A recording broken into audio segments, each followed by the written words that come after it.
Pronto, já na tela com a gente também. Bom dia, professor Hermes. Bom dia, Silvio. É um prazer enorme estar aqui. Hoje sendo visto pelos seus ouvintes, né? No YouTube internet, também, internet, Facebook. E aqui no estúdio, dando o meu bom dia aos ouvintes da Rádio Santa Cruz, essa rádio maravilhosa que existe em Cruz das Almas, para nossa alegria. Então, hoje, realmente, Silvio, se você quiser, eu começo a falar Pode do começar, licor, fique à vontade, né? Já está com você. Nos programas anteriores já falamos da origem, de como São João veio para Cruz das Almas, e por que ele se fixou no Nordeste. E hoje falamos do São João de Cruz das Almas também, comparamos os São Joões passados com os atuais. E hoje vamos falar de um componente muito importante do São João, que é o licor, né? O licor é aquele componente que anima a festa, né? A festa já é animada pelas suas músicas, pela sua culinária, mas o licor, ele faz com que a pessoa fique mais eufórico, mais feliz. E eu vou contar as lendas do licor e vocês vão ver que isso é uma verdade. Então, o licor, ele é muito apreciado nos festejos juninos, e tanto por aqueles que transitam pelas ruas e entram nas casas em busca da confraternização e aí bebem o seu licor, assim como aqueles que ficam em casa recebendo. E tem uns fatos curiosos que aqueles que ficam em casa recebendo, a cada visitante bebe com ele e termina não aguentando até o fim do dia segurar a euforia e a alegria, e aí vai dormir. Então, eu vou falar hoje, basicamente, do licor de maracujá e do licor de genipapo. Porque antigamente, no tempo dos meus pais, que eu era criança, só tinham esses dois licores. Era o maracujá e genipapo. E o maracujá era o preferido, não era o genipapo. Acho que pouca gente sabe disso. Era assim, 5 litros de maracujá para 1 de genipapo. Quando lá em casa era assim, e nas outras casas vizinhas que eu conhecia também era. Então, isso aí não é bem uma lenda, mas tem uma história que o ouvinte pode ou acreditar ou transformar em lenda, não sei, que quando o folião junino chegava nas casas, dizia assim: São João passou por aqui e tal, entrava, e o dono da casa perguntava: maracujá ou genipapo? Só tinha os dois. E ele dizia assim: bota um cabonezinho aí. Cabonezinho? Que coisa estranha, né? Por que cabonezinho? Então, cabonezinho era um policial que existia aqui em Cruz das Almas, e ele comandava o destacamento policial lá na delegacia, onde hoje é a Casa da Cultura. E o cabonezinho era uma pessoa muito educada, delicada para com os presos. Quando os ladrões eram presos, aí então eles apanhavam lá, tomavam porrada para contar onde está o roubo, ou o que foi que fez, como fez, etc. E quando eles estavam já cansados de apanhar, aí aparecia quem? A figura de Cabonezinho. Delicado, cordial, tratando o preso. Oi, meu filho, esse povo aí é muito bruto. Fala comigo, me conta a história. Eu não vou fazer nada com você. Me conta a história, somente porque senão eles vão continuar batendo em você. Aí o prisioneiro resolvia contar tudo a Cabonezinho. Quando terminava de contar, o Cabonezinho cobria o couro neles. Então, o licor de maracujá era conhecido por ser um licor doce, gostoso, que fazia a pessoa ficar tranquilo, porque a maracujina faz ficar tranquilo, mas com a continuação, a pessoa bebia demais e ficava bêbado, mas muito bêbado, né? Então era assim, ele era calmo, tranquilo e depois derrubava a pessoa, como o Cabonezinho falava. Eu conheci o Cabonezinho, já idoso, morava na rua Mato Pereira, uma pessoa muito delicada, muito admirável, inclusive.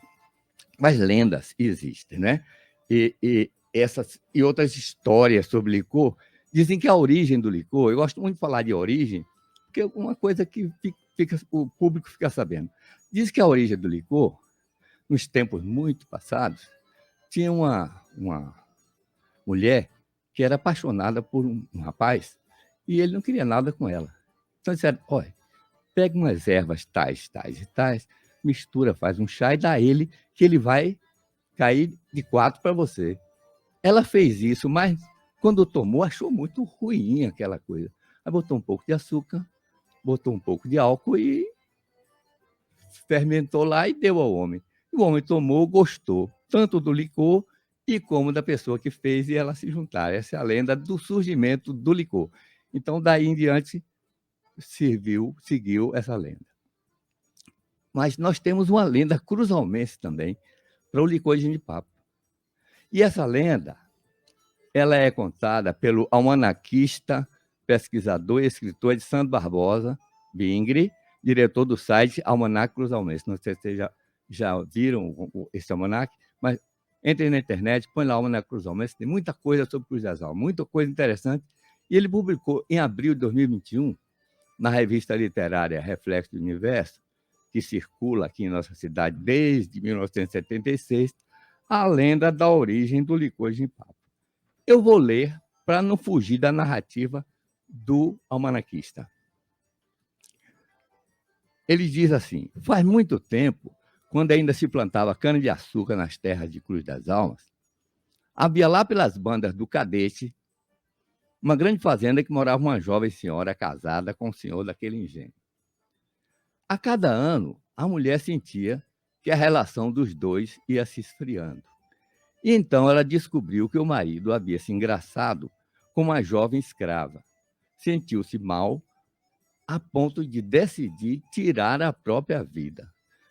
Resolveu envenenar-se. Então lembrou-se de um líquido resultante de uns genipapos passados de maduros que ficavam jogados num velho barril com um resto de aguardente no celeiro da casa. E que ela nunca tinha bebido e nunca tinha visto ninguém beber. Imaginou que aquilo fosse proibido ou algum veneno, botou um tanto numa pequena taça, misturou com melaço e bebeu. Achou que ia morrer, mas morrer assim, gostoso, era bom. Tomou outra taça e mais outra, e em vez de morrer, ela notou que seu humor havia melhorado muito. Tanto e tão imediato que a mulher sentiu foi uma imensa alegria de viver. E, com o passar dos dias, então, retornou o gosto pela vida. Deixou de ser ranzinza e conseguiu reconquistar a atenção do marido na intimidade do casal, fazendo esquecer totalmente da amante escrava. Em agradecimento a isto, a senhora doou 10 litros daquele licor para o leilão da quermesse de São João, o que foi um grande sucesso no arraial junino daquele ano. E nos anos seguintes, muitos procuravam pelo licor reconciliador. Depois disso, nunca mais faltou alegria e o licor de genipapo nas festas daquele lugar. Bem, pessoal, e como lenda é uma narrativa de caráter fantasioso, você vai acreditar ou não nessa lenda cruzalmense sobre o licor de genipapo. E os licores, então, passaram a fazer parte do cotidiano do São João de Cruz das Almas. Tanto que eles são cantados em versos e prosas pelos cordelistas, poetas, escritores cruzalmenses. Eu não sei, essa câmera, Silvio? Você que está ouvindo pelo rádio, eu, no momento estou mostrando a capa de um dos cordéis, né? Esse cordel é o cordel São João de Cruz das Almas, da minha querida amiga cordelista Laurenice Barbosa. E sobre o licor de genipapo, ela diz assim: o licor de genipapo é a maior tradição. É procurado por todos na festa de São João. Tem festa por 5 dias, mas beba com moderação.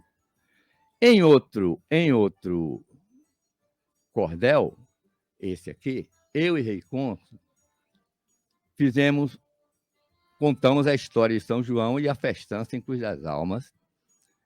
Em uma das quadrinhas, nós falamos o seguinte: Maria Moura, na Rua da Malva, onde também está Lourinha, faz licor de genipapo ajudando Dona Zinha.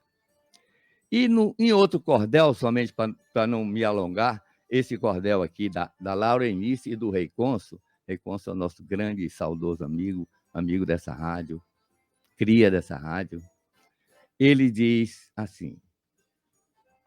dizem assim, ele fala aí agora de outros licores, não só do jenipapo.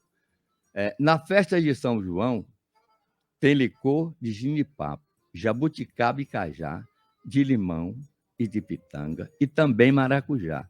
Tem até de chocolate para o frio esquentar. Então, esse imaginário popular está registrado e contido nesses livrinhos. Não são só esses três, eu trouxe os três que eu tinha disponível em casa, mas tem muitos outros livros que falam do São João de Cruz das Almas e dos licores em especial. Eu gostaria de dar números para vocês de licor. Quantos litros de licor se vende no São João de Cruz das Almas?